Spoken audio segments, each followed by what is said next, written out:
It had been 5 long years since I last saw my son. 5 years since the shouting, the tears, and the silence that followed. Before we continue, don't forget to click the subscribe button, turn on the notification bell, and like this video.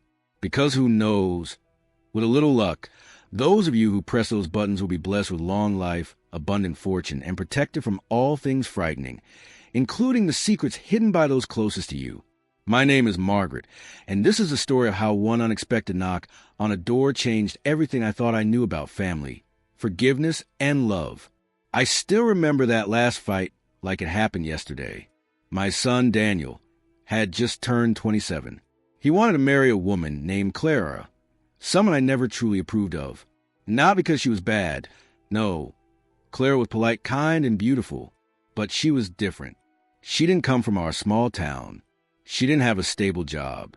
And most of all, she didn't seem ready for the kind of life my son wanted.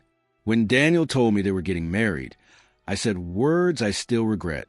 If you marry her, don't ever come back to this house again. He looked at me with eyes full of hurt. Mom, he said, I love her. Can't you just be happy for me? But my pride was stronger than my love that day. I turned my back, and he walked away. And just like that, my only son left and never came back. The years that followed were quiet. Too quiet. Holidays came and went. The house grew colder, emptier. Sometimes I would set an extra plate at the dinner table out of habit, and then quickly remove it, embarrassed at my own foolishness. I tried calling him a few times during the first year, but my calls went unanswered. Eventually, I stopped trying. I told myself he was fine, that he didn't need me anymore. But deep inside, I knew the truth. I had pushed him away. 5 years later, one rainy afternoon, I received a small letter in my mailbox. No return address, no signature, just a simple sentence written in a handwriting I knew all too well. Mom, if you ever want to see me, I'm living at 45 Elm Street, D. I read it over and over, my hands trembling. Could it really be from him? After all these years, he wanted me to visit? My heart filled with hope and fear all at once. Maybe he was ready to forgive me. Maybe I could finally tell him how sorry I was. So, that Saturday morning, I packed a small bag, wore my old blue coat, and took the early train to Elm Street. The neighborhood was quiet. Children's toys scattered on lawns. The smell of freshly cut grass filled the air. I walked slowly, my heart beating fast, until I found house number 45. It was a cozy little home. White fences, flower pots by the porch, and soft curtains on the window. I took a deep breath and knocked. At first, there was no answer. Then I heard light footsteps from inside. Quick, tiny footsteps. The door opened just a little, and a little girl, no older than 4 or 5, peeked out. She had curly brown hair, big hazel eyes, and the brightest smile I'd ever seen. Hi, she said cheerfully. Who are you? I smiled awkwardly. Hello, sweetheart. I'm looking for Daniel. Does he live here? The girl giggled. Daddy? He's in the kitchen. Wait, are you Grandma? I froze. My heart skipped a beat. What did you just call me? Grandma, she said again, happily. Daddy told me you might come one day. I felt my knees weaken. Grandma? That could only mean one thing. She was Daniel's daughter. Before I could say anything, the little girl grabbed my hand. Come in. Daddy's making pancakes. I followed her into the house, too shocked to speak. The living room was warm and full of life. Children's drawings on the wall. Toys everywhere. The smell of pancakes and coffee filled the air. And there, standing by the kitchen counter, was my son. He looked older, more tired, but still had the same gentle eyes. When he turned and saw me standing there, the spatula fell from his hand. Mom, he whispered. For a moment, neither of us moved. Then the little girl ran up to him. Daddy, look, Grandma came. He smiled faintly, then looked back at me, a mixture of surprise, relief, and sadness in his eyes. I didn't think you'd actually come, he said quietly.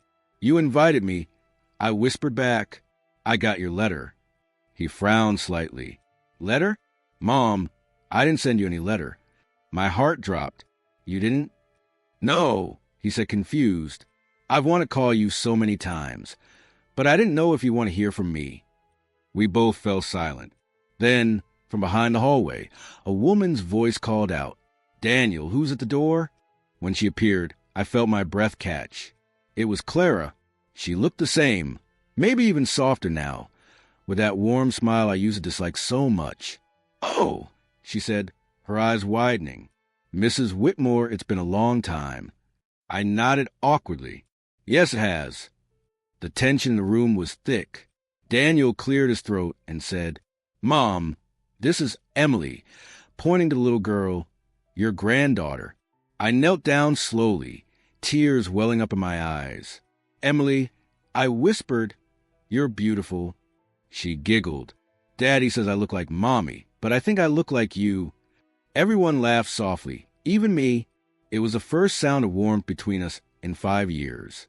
We sat down for breakfast together. Clara poured me coffee without a word. Daniel sat across from me, quietly studying my face as if trying to read what years had done to me. "She's adorable," I said, watching Emily play with her pancakes. "She is," Daniel replied. "She's our little miracle." I smiled, though my heart felt heavy. 5 years. I had missed her birth, her first steps, her first words. I wasn't there for any of it. "I'm sorry," I whispered suddenly, "for everything, for how I treated you both, for letting pride get in the way." Daniel's eyes softened. "Mom, I was angry for a long time," he said quietly. "But then Emily came along, and she changed everything.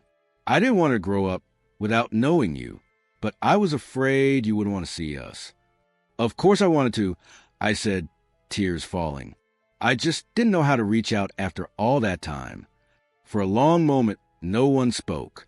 Only Emily's small laughter filled the air, the sound of innocence cutting through years of silence. After breakfast, Emily wanted to show me her room. It was painted pink, filled with stuffed animals and storybooks. On her nightstand was a small framed photo, Daniel and Clara holding a newborn baby. But beside it was another picture. It was me and Daniel years ago, when he graduated from high school. My heart stopped. "Where did you get this, sweetie?" I asked gently. "Daddy keeps it in his drawer," she said. "He said it's his favorite picture. He says Grandma always believed in him." I bit my lip to stop myself from crying. Even after everything I said, he had kept that photo. "Do you miss Grandpa?" Emily asked suddenly. "Every day," I said softly. "But seeing you now makes me feel like part of him is still here." She hugged me tightly. "I'm glad you came back, Grandma." When I went back to the living room, Clara was waiting for me. Daniel was outside playing with Emily in the yard. Clara smiled faintly. "She's wanted to meet you for a long time," she said. "Daniel kept telling her about you." "He did?" "Yes," Clara said. "No matter what happened between us, he always said you were the strongest woman he knew." I looked out the window, Daniel chasing Emily, laughter echoing through the garden.